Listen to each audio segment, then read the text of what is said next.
소리로 들었을 때는 지나가 버리다 보니까 그것이 뭐 문형이건 어휘건 잔상이 남지가 않아요. 근데 어떤 학습자건 원어민의 한 문장을 손으로 한 문장을 적어보면 어순이라든지 소위 말하는 문법적인 요소들, 문법적으로 장소를 나타내는 s는 언제 쓰고 이는 언제 쓰는가를 몰라도 반복적으로 거기에 노출되면 되게 오래 가기 때문에 나중에 내 입에서 정확하게 나올 확률이 높아진다는 얘기거든요. 그래서 손으로 한번 적어보는 거는 매우 의미가 있다, 그 말이죠. 우선 그런 표현들은, 아무래도 구어적인 표현들은 뭐 여러분들 흔히 아시는 미드 이런 데서 많이 나오기 때문에 제가 미드를 좋아하진 않았어요. 원래 제가 막 미드를 즐기고 이런 스타일이 아니에요. 미드도 공부처럼 한 사람이었어요. 재미가 없더라고요. 특히 1화를 넘기기가 힘들어요. 근데 그거를 어떻게든 이겨내야지만 영어를 잘할 수 있다, 이런 욕심 때문에 드라마를 되게 많이 봤고요. 우선 여러 가지 추천을 많이 받아서. 개인적으로는 전문 드라마들, 뭐 의학 드라마, 법정 드라마 별로 안 좋아합니다. 너무 딱딱해요, 영어가. 그래서 생활형 드라마 위주로 많이 봤고, 스토리를 즐기려고 노력을 제일 많이 했고, 너무 표현에 이렇게 집착하지 말자. 그렇지만 영어 공부하는 입장이니까 표현을 무시할 수 없었기 때문에 일반 학습자들이 그냥 넘겼을 법한 표현들 있잖아요. 그게 이제 문형이 될 수도 있고 표현이 될 수도 있고, 그런 것들을 집요하게 적어놨던 것 같습니다. 걸릴 때마다 항상 메모를 좀 많이 했던 것 같아요. 저 단어를 저럴 때 쓰네? 이런 것들.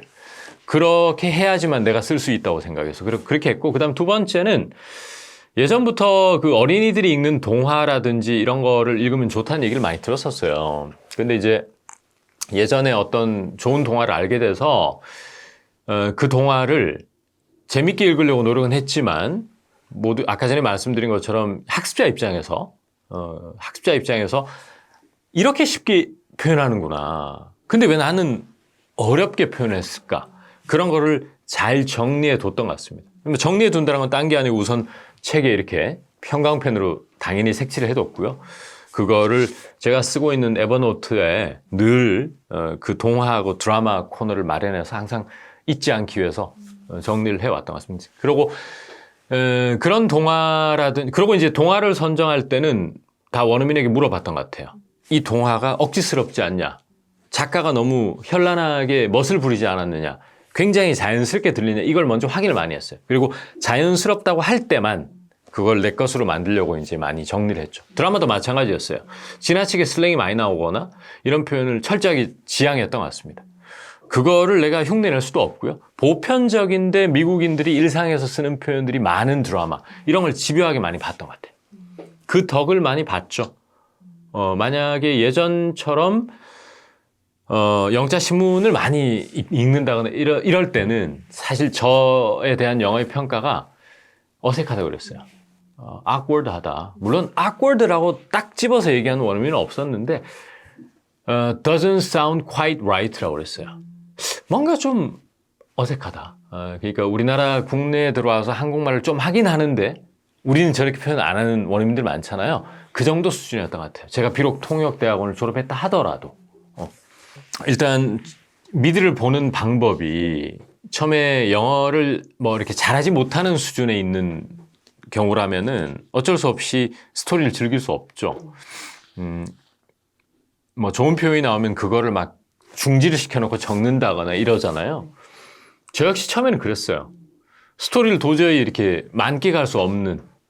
그래서 안 되겠다 싶어가지고 이제 처음에 드라마 중에 좀 어려운 것들이 있거든요. 그런 경우에는 한 번만 처음에, 예를 들어 드라마가 한 에피소드가 30분이다 그러면 절대 중간에 끊지 않기.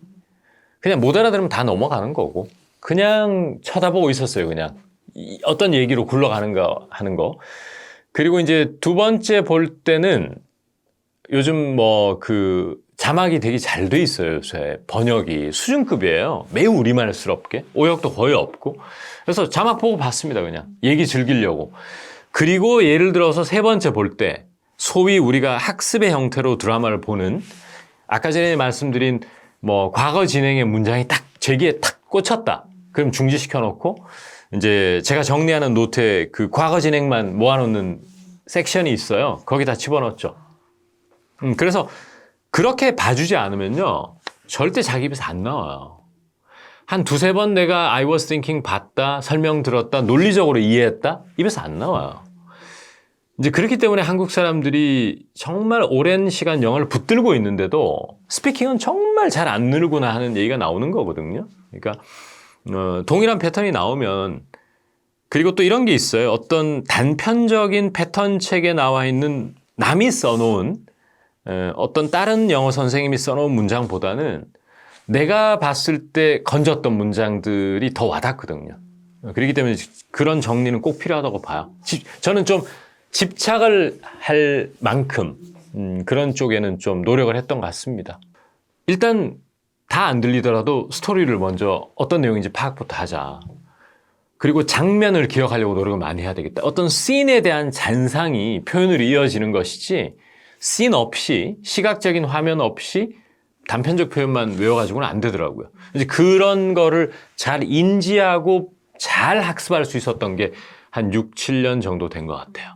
아주 대중적인 미드는 아닌데요. 제 개인적으로는 가장 좋아했던 미드가 This Is Us라고 해서 NBC에서 방영했던 This Is Us를 가장 재밌게 봤던 것 같아요. 좀 슬픈 미드예요. 많은 분들이 좀 우울해서 싫다 이런 분도 있었는데 저는 그런 류의 얘기를 너무 좋아했기 때문에 그 대사 한마디 한마디가 다 제 것이 되는 느낌. 내가 평소에 하고 싶었던 말이었다. 그런 감정이 많이 묻어있는 대사들이 많았거든요. 뭐 전문 용어가 나오는 건 전혀 아니고요. 그래서 This Is Us를 제일 감명 깊게 봤고 오래 봤고 깊이 있게 봤던 것 같아요. 내 스타일이 드라마 하나를 잡아보는 게 제일 중요한 것 같습니다. 아무리 뭐 추천받아가지고 이게 좋다 저기 좋다 해도 이 얘기를 즐길 수 있어야 돼요. 내가 울컥할 수 있는 그런 드라마나 영화를 한 편 보면 단문 표현들을 막 외우는 것보다 그런 거를 지나게 보면 대사도 더 심하게 내재화, internalize라고 그래요. 깊숙이 내 몸속에 오고요. 그러면 내 입에서 나올 확률도 되게 높아지고 이거 하나가 딱 꽂혔다 하면은 그거를 집중적으로 몇 번 보는 것이 좋다고 생각합니다. 이것저것 너무 많이 보는 것보다. 예. 그리고 이것저것 많이 보려면 사실 청취가 되게 잘 돼야 되거든요. 이제 그 수준까지 올라가기 전에는 단일 드라마로 좀 반복해서 학습하는 게 저는 좋다고 봐요. 사실 제가 이번에 집필한 책에도 문법 얘기가 잠깐 언급이 되는데 언어를 습득이라고 그래요, 보통. 이렇게 자연적으로 습득하는 거. 뭐 문법이나 이론적 지식 없이 그냥 우리가 어린이 때부터 이제 이렇게 습득하는 그럴 때는 문법이 개입이 안 돼도 어학을 잘 습득할 수 있는데 랭귀지를, 언어를. 근데 문법이 너무 약하다거나 뭐 그런 사람이 드라마를 보고 막 영화 되게 늘 수 있다. 조금 회의적이에요. 문법을 위한 문법 공부하면 안 되지만 결국 드라마를 보고 청취를 하고 나중에 그걸 또 내 걸로 만들어서 또 써먹기도 해야 되는데 그래머 지식이 예를 들어 우리가 뭐 가정법이라는 것도 있고 시제도 있고요. 또 굉장히 많잖아요. 저는 기본적인 건 알고 있어야 된다고 생각합니다. 반드시 알고 있어야 된다고 생각하고 약하다. 만약에 어떤 분이 문법 되게 약하고 흐릿하게 알고 있다 이런 분은 문법 공부 되게 지루하잖아요. 지루하지만 그 지루함을 한 번쯤은 이겨내야 된다. 저는 그렇게 생각합니다. 소리로 들었을 때는 지나가 버리다 보니까 그것이 뭐 문형이건 어휘건 잔상이 남지가 않아요.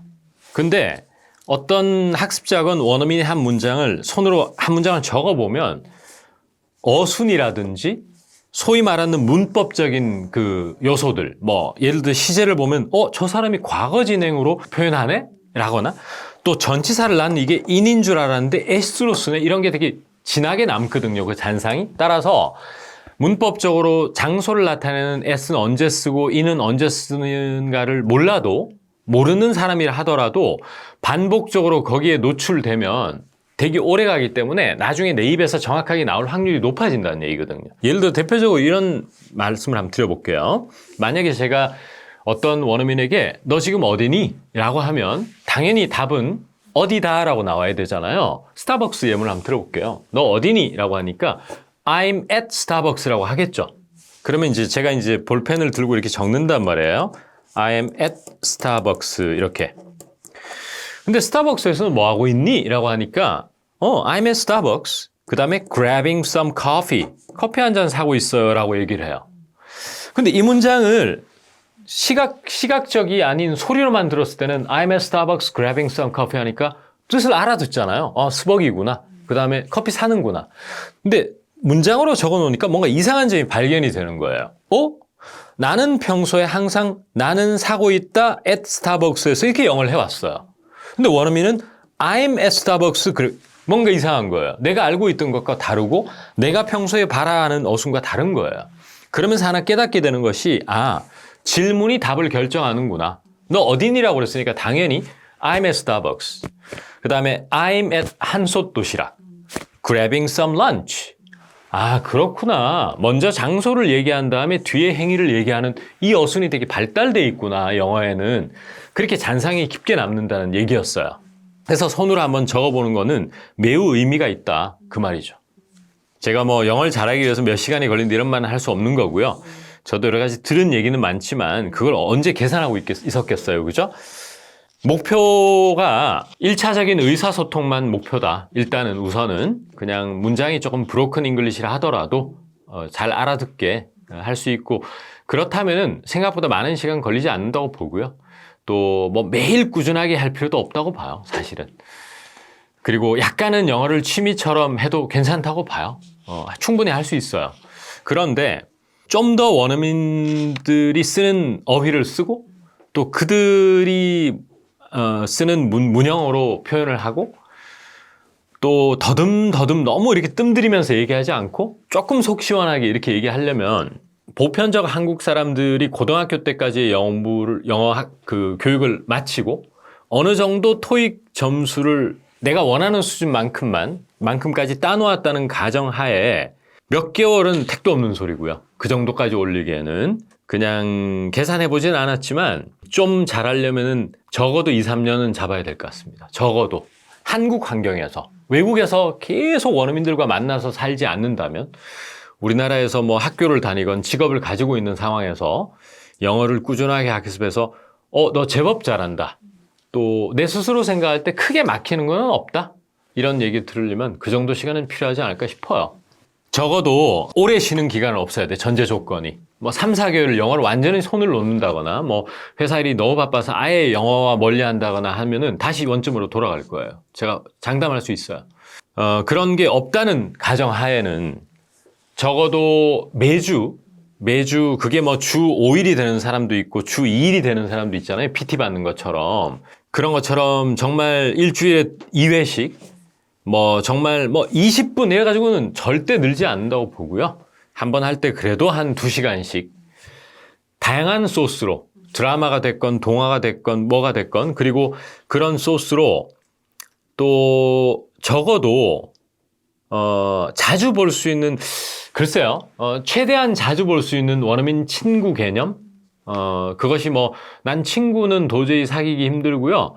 원어민 선생님을 모셔야 돼요. 1:1 과외를 하건 이런 사람이건 원어민이 옆에 있기는 있어야 돼요. 영어를 잘하려면. 그런 조건들이 좀 충족됐다고 봤을 때 최소 정말 시간을 투자할 수 없는 사람이라 하더라도 주 2회 한 번에 2시간씩은 해야 되지 않을까. 이게 완전 과학적 데이터는 아니지만 정말 저의 촉에 의존한 말씀을 드리자면 그렇게 했을 때도 몇 년은 걸릴 것 같습니다. 2, 3년은. 일주일에 10시간 이상 요구합니다. 그 정도는 해줘야 이제 좀 느는구나 하는 소리가 나옵니다. 사실은. 네. 그런 식으로 한 8개월은 해줘야 8개월이 끝날 때쯤에 그 소리가 나올까 말까 해요. 동일한 패턴이나 동일한 표현을 몇 번 받느냐가 제일 중요한 문제라고 보고요. 그 다음에 그 동일한 패턴이나 동일한 표현을 하나의 자료로 몇 번 본 것은 의미가 없어요. 그래서 단어장이나 이런 거 가지고는 좀 한계가 있다는 얘기거든요. 그러니까 여러 가지 다른 스토리에서 우연히 마주해야 돼요. 그러면 영어 학습이 많아야 그게 확률이 높아질 거 아니에요. 어떤 단어를 봤어요. 아까 전에 얘기했다시피 간단하게 식사할까? grab dinner? 이렇게 하면 그 grab dinner를 오늘은 넷플릭스 드라마에서 봤는데 지금 보니까 원어민이 나한테 카톡 보냈는데 grab dinner라고 왔네? 이런 식으로 마주쳐야지 우리 한국식 교육하듯이 grab만 들어가 있는 문장을 10개 모아놓고 달달달 외우는 것은 효과가 정말 많이 떨어져요. 그렇게 공부해 왔기 때문에 스피킹이 잘 안 느는 거예요. 물론 그것이 나쁜 방법이라고는 생각 안 해요. 그 방법도 한 트랙에서는 가져가되 스토리 중심으로 또 한 트랙을 가져가 주셔야 돼요. 결국 최종적으로 내 입에서 편하게 부지불식간에 나오는 것은 여러 가지 상황에서 시차를 두고 몇 번을 받느냐가 제일 중요한데 그 몇 번이 10번이 될 수도 있고요. 어떤 사람에게는 한 5번만 받는데 나오는 사람도 있죠. 그것은 정말 어학적 소질이 기준이라고 봅니다. 좋은 교재라고 하는 것이 저는 사실 그 예전에 통역대학원 준비할 때나 또 통대 재학 시절에 또 통역사를 할 때는 아무래도 통역사로서 생활이 좀 수준 높은 영어를 할 일이 많고 그러다 보니까 영자 신문이나 영어 뉴스를 많이 청취하고 이랬었어요. 지금도 뭐 전혀 안 하는 게 아니고 꾸준히 보고 있고요. 그런데 어느 순간부터는 국내에서 영어 공부할 때 제일 약한 게 구어 영어더라고요, 저는. 그러니까 캐주얼한 영어가 잘 안 되는 거예요. 그리고 캐주얼한 영어는 너무 논리적으로 접근하면 안 되거든요. 이제 그러다 보니까 예를 들어서 어떤 A라는 학습자가 나는 좀 표준적인 영어에는 되게 강점이 있는데 뭐 글을 읽고 이런 거는 문제가 없는 것 같은데 원어민들 만나서 하는 스몰 토크 같은 게 거의 브로큰 잉글리시로 한다 싶은 사람들은 제가 당분간은 좀 고급스러운 텍스트를 좀 손에서 놓고 항상 말씀드렸다시피 구어 영어의 보고인 드라마나 영어 동화를 많이 읽어라고 이제 얘기를 하고 싶은데 다만 이런 게 있어요. 태생적으로 드라마를 싫어하는 사람이 있어요. 그런데 제가 이제 한번 좋은 사례가 있는 것이 아무리 드라마를 보려고 해도 우선 안 들려서 재미가 없고 또 그 서양의 드라마가 내 정서에 안 맞다는 사람이 있어요. 그런 사람에게 동화를 권유를 해봤거든요. 어른이고요, 당연히. 40대 학습자인데 처음에는 유치하다고 생각할 수 있는데요. 그분은 그 얘기가 재밌었던가 봐요. 그 동화의 스토리가 영어보다. 그러니까 무슨 말을 하고 싶으냐면 너무 랭귀지적으로만 접근하지 말고 언어적으로만 접근하지 말고 그 이야기가 재밌는 거를 잘 발라낼 수 있는 능력이 되게 중요해요. 대표적으로 제가 아까 전에 이제 드라마 중에는 전 This Is Us를 되게 좋아했다고 그랬잖아요. 그 얘기가 좀 슬픈 얘기였지만 너무 이 얘기가 재밌는 거예요. 그러니까 그걸 반복해도 지겹지 않다 보니까 표현을 자연스럽게 건지게 되더라고요. 좋은 교재라고 하는 것이 물론 서점에 가서 어떤 표현집을 사가지고 공부하는 것도 당연히 중요하다고 보지만 드라마가 됐건 동화가 됐건 또 여러 가지 뭐 옛날에 치킨 숲인가 뭐 이런 책들도 있었고 이런 것 같은데 뭐 또 어떤 분은 리더스 다이제스트를 읽어라 했을 때 그 스토리가 내가 즐겨 읽을 수 있느냐 그런 거를 빨리 판단하는 게 제일 중요한 것 같아요. 그래서 뭐 3권의 책을 샀다 그래서 그 중에 좀 읽다가 너무 재미 안 붙으면은 돈 아깝다고 생각하지 말고 책꽂이에 꽂아두시고 깊이 빠져 들 수 있는 거 있잖아요. 너무 재밌는데 이건 진짜 괜찮다. 그런 것들이 이제 제가 지난 여름에 우리나라 소설 한 권을 읽었는데 제가 책 그렇게 잘 못 읽어요. 처음부터 너무 재밌는 거예요. 그런 영어 책을 고를 수 있는 능력이 되게 중요하다고 봐요. 그거는 내가 고를 수도 있고 나의 영어적 성향 이런 걸 아는 사람이 골라줄 수도 있다고 봅니다. 그래서 그런 게 전 제일 스토리가 내가 재밌어 할 수 있는 거 고르는 게 제일 중요하다. 그 이후에 뭐 영어 학습에 대한 학습 방법은 후차적인 문제다. 저는 그렇게 좀 보는 입장이죠. 저는 지금 현재는 아주 시내 중심가가 아니고 아주 조용한 곳에서 스튜디오 마련해서 이제 작업을 하고 촬영을 하고 또 학생들과 줌과 만나고 이렇게 하고 있는데요. 그러면 이제 그 작은 동네에서 뭐 커피숍을 운영하시는 분도 계시고 또 식당을 운영하는 분도 계시고 또 헤어샵을 운영하시는 사장님도 계시고 이런데 그분들은 지금 현재 영어가 필요 없죠. 그리고 굉장히 또 어떤 특정 식당이 있어요. 거기 너무 잘 돼요. 정말 사람 미어 터지고 너무 행복하게 사업을 하고 계신데 그분이 지금 꼭 영어를 해야 될 필요는 없다고 봐요. 그런데 우리가 통상 생각하고 있는 일반 직장인들 그리고 조금 직장인분들 중에서도 글로벌하게 일할 욕심이 조금이라도 있는 지금 당장은 없지만 그런 향후에 이런 일이 일어날 수도 있다라는 직감 또 자기 커리어 패스를 그런 쪽으로 계획하고 있는 분들은 두 가지 선택 갈림길에 놓여 있다고 봅니다. 당장 내일이 더 중요할 것인가 업무를 빨리 처리하고 회식을 가서 어느 정도의 네트워킹을 하고 그래서 일단 급한 불부터 끄고 또 연말이 됐으니까 또 그 시기가 다가오고 그런데 저희 학생분 중에 몇 분이 이런 말을 해준 분이 있어요. 그런 식으로 건별로 해소를 해나가고 나서 10년이 흐르고 나니 매우 아쉬운 기회가 몇 번 왔었대요. 결정적인 기회. 내가 그토록 갈망했던 기회들. 근데 밀렸다는 거예요, 다. 근데 그분들에게는 그게 영어였어요. 그게 이제 어떤 분에게는 주재원일 수도 있는 거고요.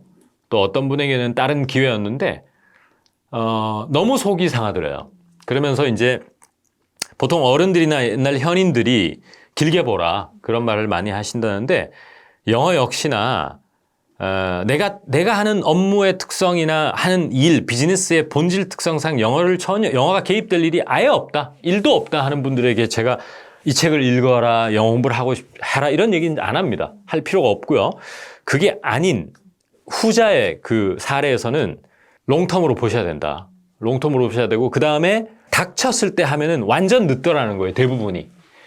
실제로 작년에 홍콩에 주재원 가신 분이 계신데 그래도 조금 미리 시작하셨어요. 사실은 영어 공부를. 그래도 늦다 그러더라고요. 지금 이제 잘 생활하고 계실 텐데 대부분 다 그런 말씀을 하셔요. 사람이 좀 게으름을 피우는 존재라고 저는 보거든요. 대부분이. 조금은 짜투리 시간을 내서 영어 공부할 수 있는데도 불구하고 오늘 좀 편하자고 이번 주 좀 편하자고 쉬어버리거나 술을 마셔버리거나 이렇게 하는데 뭐 다 좋은데 조금이라도 기미가 보이는 내 커리어에 있어서 영어를 써야 되거나 영어가 좀 중심에 놓일 일이 있겠다 싶은 분들은 준비하셔야 된다고 생각합니다. 그것이 강력한 드라이브가 될 수 있고 그게 노후를 대비할 수 있는 길이라고 저는 생각해요. 저도 지금 향후 10년 어떻게 살아야 될 건가 늘 고민하고 있는데 큰 무기가 될 수 있다고 저는 생각합니다. 예. 뭐 이게 딱 뭐 기본동사 공부하는 책 이런 건 아니에요. 영어의 전반적인 걸 개괄적으로 원인 분석부터 일종의 학습법 제시 또 어떤 영역을 봐야 영어가 늘 수 있는가 이런 걸 많이 소개했다고 보시면 될 것 같습니다. 그러니까 하나의 영어 학습을 위한 구심점 그냥 건별로 공부해서는 절대 안 된다.